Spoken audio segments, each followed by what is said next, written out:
being correct and courteous because they just walked in this heat. I thought I'll wait. Once they are ready, then fine.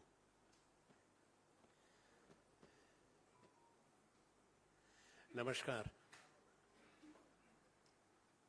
आज इस मंच से एक ऐसा विषय जो चर्चा में है और राष्ट्र के लिए एक विशेष महत्व रखता है, हमारी संसदीय प्रणाली के लिए और भारत की संवैधानिक प्रजातंत्र के लिए, उस विषय पे भारतीय राष्ट्रीय कांग्रेस की जो सोच है और प्रतिक्रिया, वो आपके समक्ष और आपके माध्यम से देश के सामने रखने के चाहते हैं। हम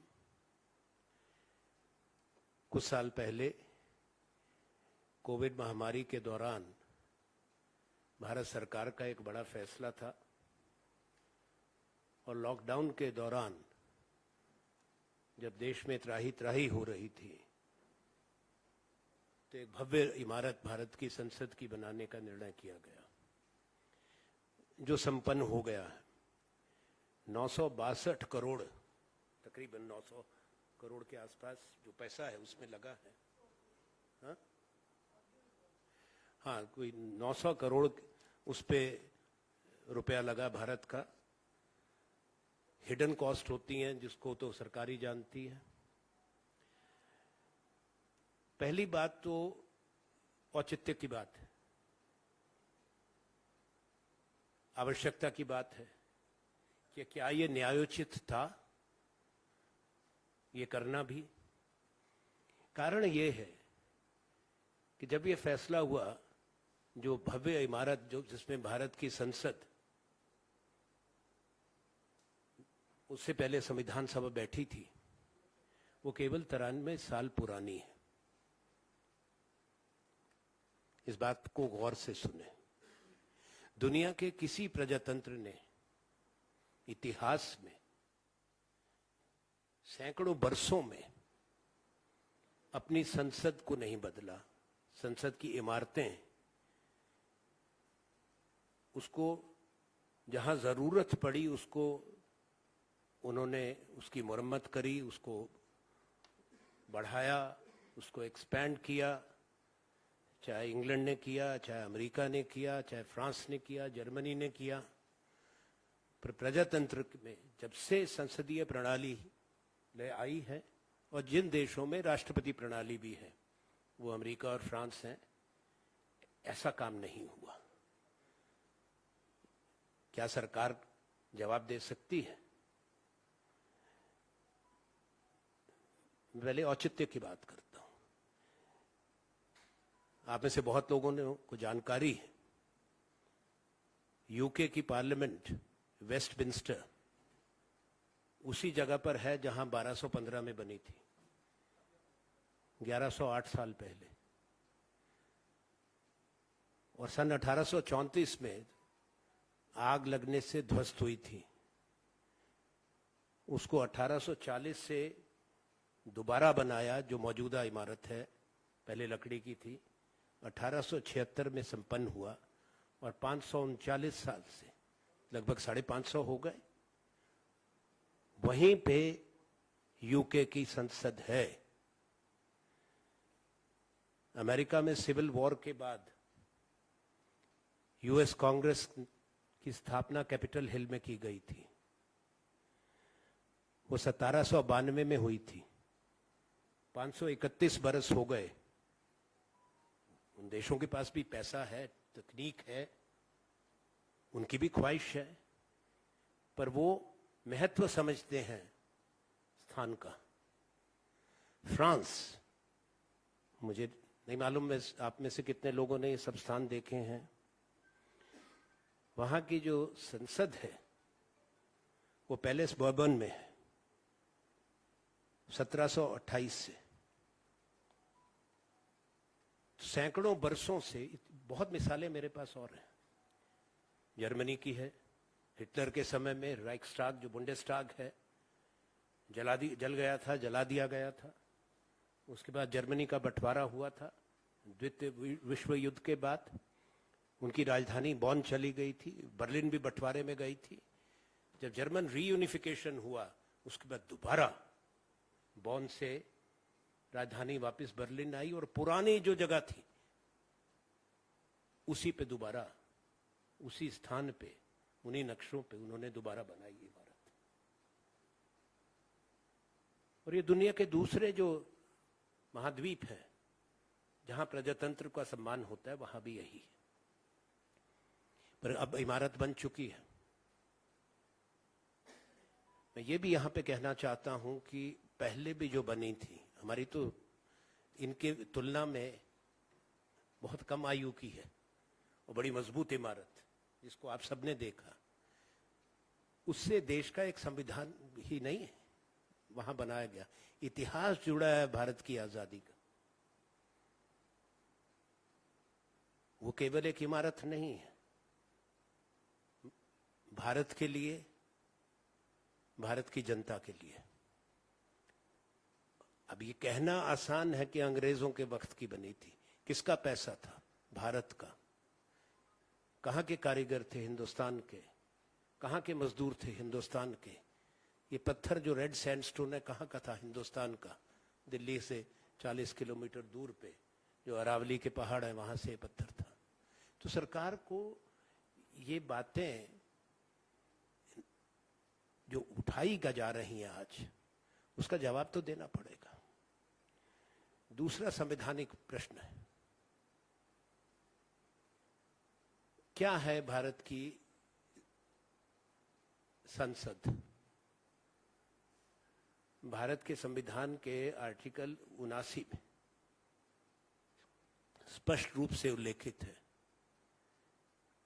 मैंने कल इस पे टिप्पणी करी थी, आप में से कुछ ने देखा होगा। संसद भारत की, पार्लियामेंट, वो कौन बनाते हैं? राष्ट्रपति, काउंसिल ऑफ स्टेट्स राज्यसभा और लोकसभा, बस 3। भारत के महामहिम राष्ट्रपति, क्योंकि हमारा एक जो संविधान है और जो उसकी स्वरूप है, तो उसमें राज्यों का एक अपना अधिकार है। तो पहला सदन संसद का राज्यसभा है, इसमें राज्यों के चुने हुए प्रतिनिधि बैठते हैं, भारतीय गणतंत्र के। और दूसरा लोकसभा है।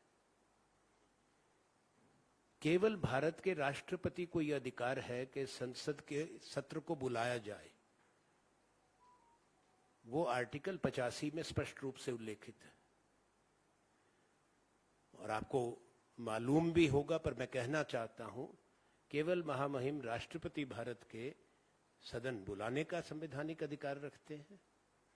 और हर सदस्य को, चाहे वो लोकसभा का सदस्य है या राज्यसभा को, उसको लाल रंग का सम्मन मिलता है।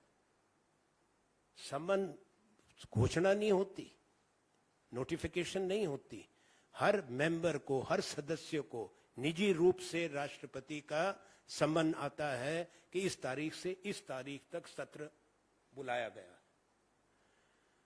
और केवल राष्ट्रपति को अधिकार है सत्र खत्म होने पे उसको प्रोरोग करने का, किसी और को नहीं। ना वो लोकसभा के अध्यक्ष करते हैं, वो एडजर्न करते हैं। राज्यसभा के चेयरमैन एडजर्न करते हैं। प्रोरोग करना, उसकी नोटिफिकेशन होती है गजट की, राष्ट्रपति। लोकसभा को भंग करना, चुनाव बुलाना, वो अधिकार केवल राष्ट्रपति का।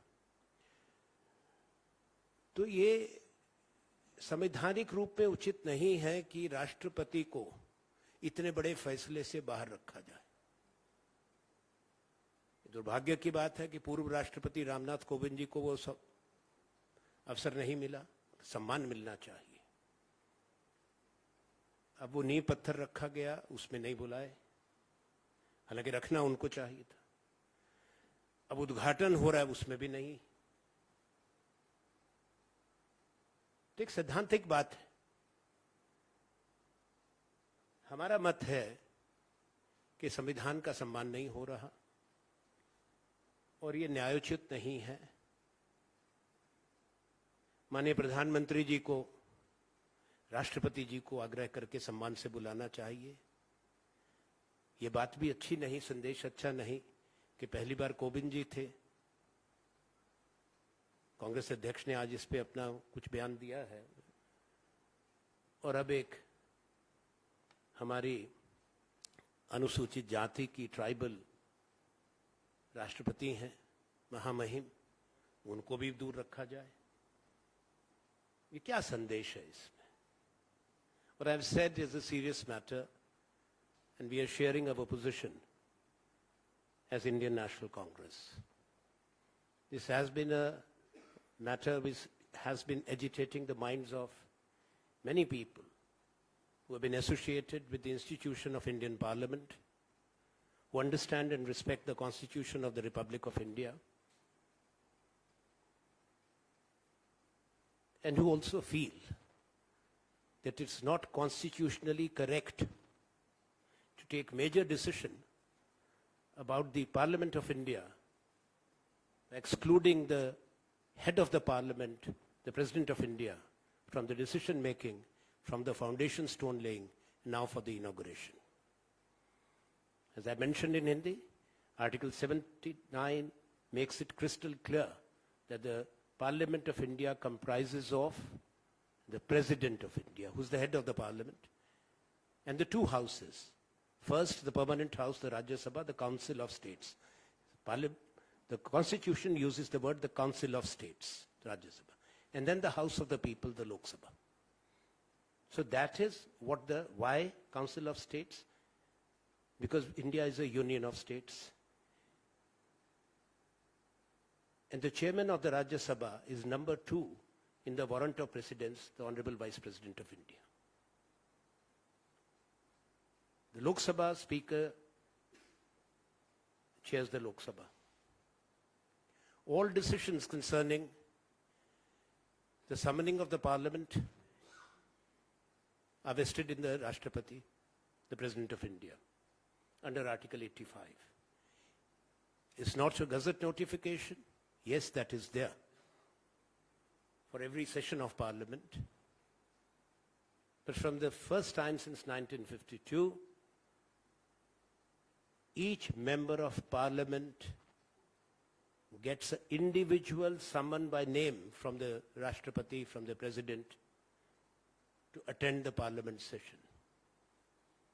Once the session concludes, the constitutional power and authority to declare the session closed or prorogued vests in the President of India. You all are also aware, I didn't say in Hindi, that the year starts with the joint session of the Parliament. The joint session is addressed by the President of India. And the President is flanked by whom? In the central hall. On the right side of the President is the Chairman of the Rajya Sabha, the Council of States, who is the Vice President.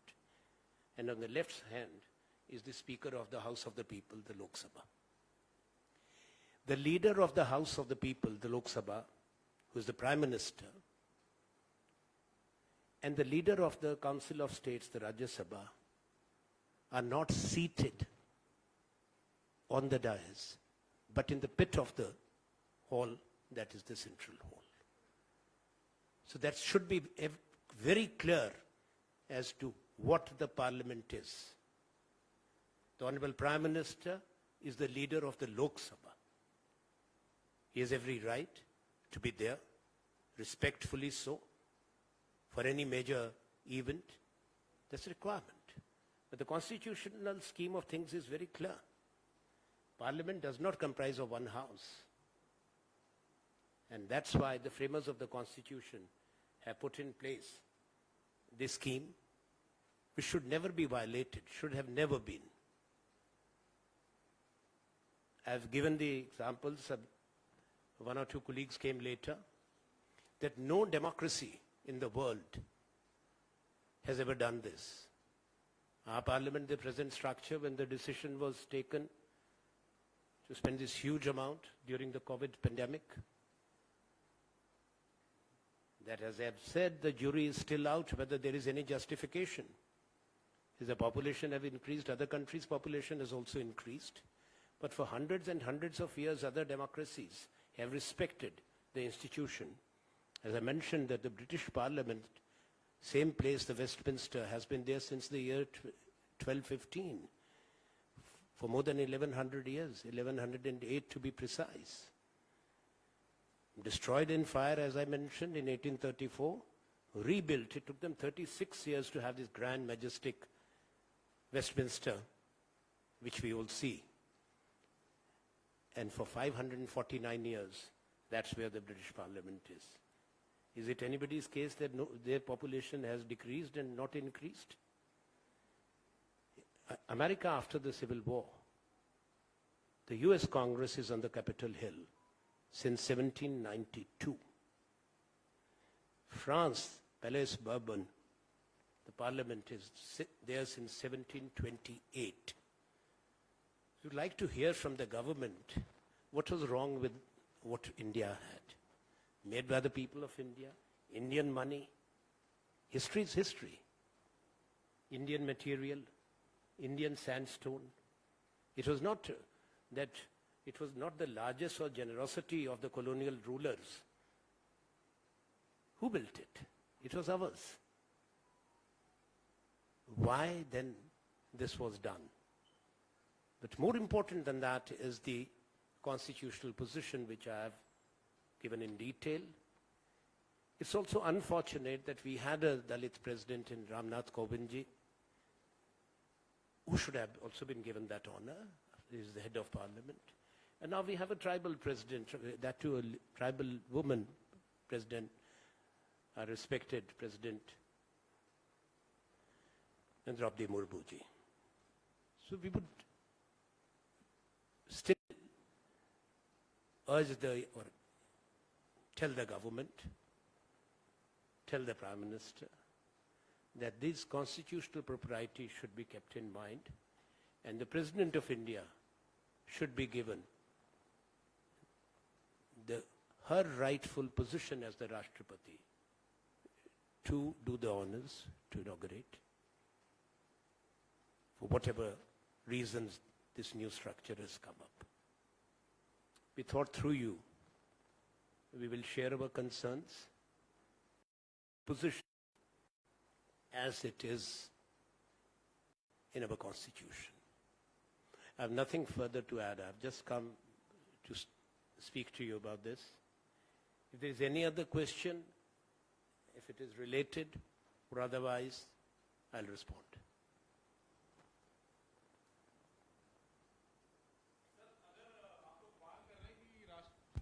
आप लोग मांग कर रहे हैं कि राष्ट्रपति जी को आमंत्रित करना चाहिए उद्घाटन के मौके पर और उन्हीं से उद्घाटन करवाया जाना चाहिए, लेकिन अगर ऐसा नहीं होता है और अगर लोकसभा अध्यक्ष ने जिस तरह प्रधानमंत्री को आमंत्रित किया और उम्मीद यही है कि प्रधानमंत्री उद्घाटन करेंगे, क्या कांग्रेस के सांसद, कांग्रेस के नेता जाएंगे कार्यक्रम में या आप लोग बाइकआउट कर सकते हैं? देखिए, बुनियादी मांग की बात नहीं है, सरकार को सलाह दे रहे हैं कि संविधान क्या कहता है।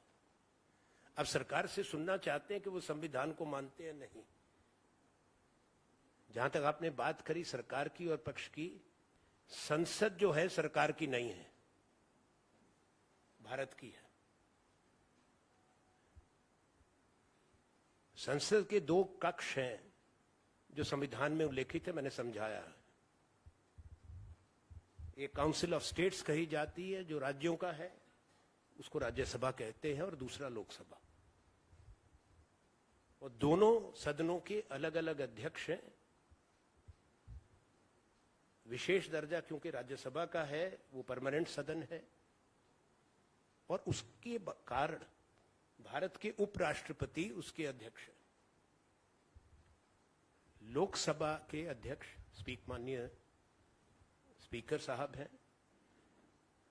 लोकसभा के जो नेता है, जिस दल का बहुमत है, वो देश के माननीय प्रधानमंत्री होते हैं। जैसे आज हमारे जो भी प्रधानमंत्री है, उनके दल को या गठबंधन को लोकसभा का बहुमत जिसका होगा, वो भारत के माननीय प्रधानमंत्री होते हैं। पर वो संसद नहीं होते, संसद, जैसा मैंने बताया, राष्ट्रपति और 2 कक्ष, ये 2 हाउसेस बनाते हैं। तो उससे अब स्पष्ट है। अब तो पहले तो सरकार का अपनी जो मर्जी इमारत सरकार की बनाए, उस पर किसी को कोई आपत्ति नहीं, पर भारत की संसद है, और भारत की संप्रभुता जो है लोगों में है, और वो कहां निवास करती है? भारत की संसद के अंदर। तो sovereignty of India, which is vested in the people of India, rests in the institution called the Parliament of India.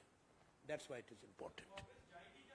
अब तो आप मुझसे एक सवाल कर रहे हैं, पहले तो सरकार बताए ना कि राष्ट्रपति को बुला रहे हैं नहीं बुला रहे। चलिए अब आप। On this question itself, you know whether the Congress has decided to attend. Listen, Congress has expressed its concern as a principal national opposition party. We feel strongly that the constitutional propriety should be maintained, and the Honorable President, who is the head of the Parliament, should be requested by the government to inaugurate. The Prime Minister, Honorable Prime Minister, has every right to be there. We are only pointing out to what is constitutionally correct. Sir, जैसा कि आपने अभी बताया कि पिछले राष्ट्रपति रामनाथ जी जो कि दलित थे उनको नहीं बुलाया गया था, अभी एक ट्राइबल राष्ट्रपति उनको भी, क्या आपको लगता है कि यही कारण है, ऊंच नीच का कारण है कि उनको बुलाया नहीं गया? मैं ये नहीं कहता। मैंने कहा ये भी एक दुर्भाग्यपूर्ण बात है कि ऐसे समय में, जब हमको खुशी है इस बात की कि कौन हमारे राष्ट्रपति थे, इन्हीं के कार्यकाल में बने, इसी सरकार के पहले भी और आज भी, पर कोई कारण नहीं है कि उनको ना बुलाया जाता। आज देश की राष्ट्रपति को, महामहिम को ये सम्मान ना दिया जाना संवैधानिक रूप में उचित नहीं। सर, एक और कसौटी पे है संवैधानिक प्रावधान, जिसको लेके राजनीतिक पार्टियों का रुख सामने आ रहा है कि दिल्ली सर्विसेज को लेके जो सुप्रीम कोर्ट का जजमेंट था, उसको निगेट करने के लिए सरकार ने ऑर्डिनेंस लाया। Congress party as a principal opposition इस इशू को कैसे लेके आगे बढ़ेगी, क्योंकि ये भी एक संवैधानिक जो मूल्य है उसके ऊपर प्रहार माना जा रहा है। देखिए, इसमें भी एक अजीब विरोधाभास सामने आया है। जब भारत के उच्चतम न्यायालय का निर्णय आया था, कांग्रेस पार्टी ने उसका स्वागत किया था। आज भी हमारा वही मत है कि माननीय उच्चतम न्यायालय का निर्णय सही था, और जो संविधान के प्रावधान हैं जो राष्ट्रीय राजधानी दिल्ली से संबंधित हैं, जिसपे बड़े विस्तार से सुप्रीम कोर्ट ने अपना मत व्यक्त किया है, वो भी संवैधानिक पीठ ने, उसको माना जाना चाहिए, सरकार को सम्मान करना चाहिए। अब सरकार एक तरफ से ऑर्डिनेंस लाई है, दूसरी तरफ से सरकार ने एक रिव्यू के लिए, पुनर्विचार के लिए भी कागज सुप्रीम कोर्ट में पिटीशन डाल रहे हैं। वो भी शायद पहली बार हो रहा है कि ऑर्डिनेंस भी आ रहा है और उसके साथ साथ रिव्यू पिटीशन भी हो रही है, क्योंकि अब ये विषय संवैधानिक पीठ उच्चतम न्यायालय सुप्रीम कोर्ट के पास है। सुप्रीम कोर्ट जो अपना उनका फैसला है, उसको अगर चुनौती सरकार की है, उस पे सुप्रीम कोर्ट की संवैधानिक पीठ उस पे अपना मत देगी। It's very clear that there was a constitutional bench, it's not just the Supreme Court, a constitutional bench which had come out with a very detailed judgment, and also its interpretation of the constitutional provisions and the rights of the states and the elected governments. It was a larger question. It was not only limited, those parts of the judgment were not confined, in my view, only to Delhi. That was about India being a country which is federal in character and unitary in spirit, India being a union of states. The rights of the states have to be borne in mind. The Supreme Court also talked about the diversity, the power of the elected representatives in the states, and that being the part what is vested in them through the Constitution as part of the basic structure of the Constitution of the Republic, which is inviolable. The government has chosen to do two things which contradict each other. There's an ordinance. Under the Constitution, the government has that authority to bring out an ordinance. But also government has decided, as reported, to file a review petition. Since this is a constitutional bench judgment, it's only the constitutional bench which will revisit, and we will await what the constitutional bench decides in this matter, and we leave it at that.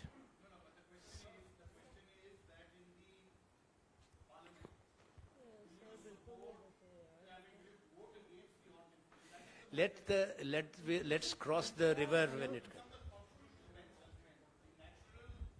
I think the Congress and the other parties, because I'll be very honest with you, I would expect that the Congress leadership, the Congress president, and who is also the leader of the opposition in Rajya Sabha, and the leader of the House in Lok Sabha, along with the leaders of all other political parties, will discuss this matter as and when the session is convened. Anand ji एक But प्रश्न है we do hope, since it's constitutional bench and the government has gone back there, so hopefully the Supreme Court will come out with its view. हाँ नहीं हम राष्ट्रपति Sir, just continuing the reply that you gave, it's contradicting what the Delhi Congress is saying. I'm not getting in. I said the Supreme Court judgment, I'm not getting drawn there. Sir, The Congress party's is not position, supporting the Aam Aadmi Party. I'm not getting where there. it's asking for I am support talking, I am for the- limiting my comment from this podium only on what the Constitution bench of the Supreme Court said, and the Indian National Congress official position was welcoming the Supreme Court judgment. I shall not go But beyond then that. you should support the Aam Aadmi Party if they're No, asking for that- support. that- Also, it's that- a contradictory stance. That's your advice. Thank you. Anand ji- Constitution is beyond one political party. So you're not Please. supporting- Anand No. Anand ji ये पहली मर्तबा नहीं है जब संसदीय परंपराएं टूटी हैं पिछले कुछ समय से आपका लगा- प्रश्न करिए। सर मैं प्रश्न कर रही हूँ ये जिस तो तरह से फिर- राष्ट्रपति को आप बोल रहे हैं कि इसमें आमंत्रित करना चाहिए लगातार संसदीय परंपराएं टूट रही हैं 100 साल पुरानी पार्टी है प्रमुख विपक्षी नहीं, दल है। आपका देखिए क्या आप- करिएगा क्योंकि आपने कहा कि आप राष्ट्रपति प्रश्न को करना चाहती हैं या मैं यहाँ स्कूल में आया हूँ? आप प्रश्न करिए, आप प्रश्न नहीं कर रही, सर मेरा प्रश्न आप प्रवचन कर रही हैं। धन्यवाद। कोई और प्रश्न हो किसी का तो बताएं। आनंद जी मेरा जी, आपने प्रश्न नहीं किया। धन्यवाद। नहीं नहीं, आपने प्रश्न नहीं किया। आनंद जी सवाल करना चाहिए था। हाँ बताओ। आप इससे इतर कांग्रेस का जो विदेश विभाग है उसके भी प्रमुख हैं। प्रधानमंत्री 2-3 देशों के दौरे पर हैं और जिस तरह से उनका स्वागत वहां पे हो रहा है, बीजेपी पूरा ब्रांड कर रही है, कह रही है कि ऐसा तो कभी नहीं हुआ था। प्रधानमंत्री को जिस तरह से आशातीत सफलता मिल रही है विदेशी जमीन पर, भारत के प्रधानमंत्री को, जब जो भी भारत के प्रधानमंत्री हैं विदेश की धरती पर गए, उनका स्वागत हुआ है। माननीय प्रधानमंत्री विदेश के दौरे पर है, हिंदुस्तान के प्रधानमंत्री हैं, उनका स्वागत होना चाहिए। धन्यवाद। Sir, will you boycott the inauguration of Parliament? I think I am very clear. I have raised a fundamental question about the Constitution and the constitutional propriety. The Congress President, Shri Mallikarjun Kharge ji, has also made a statement through his tweet today. This is the official position as of now. Let's see what the government has to say on constitutional propriety and respect to the head of the parliament, that's the Rashtrapati. Thank you. Thank you very much.